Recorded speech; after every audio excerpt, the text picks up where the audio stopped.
তোমার। রাসূলুল্লাহ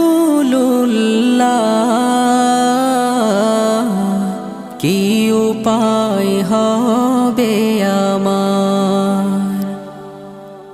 রাসূলুল্লাহ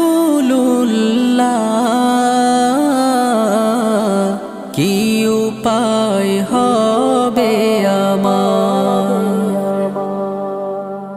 ওই মদিনার পথের ধুলি মাখতাম আমি পেলে সুরমা বলি।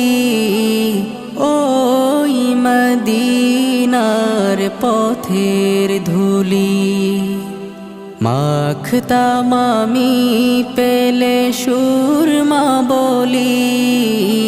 ফিরে পেত এ নয়নে নূরে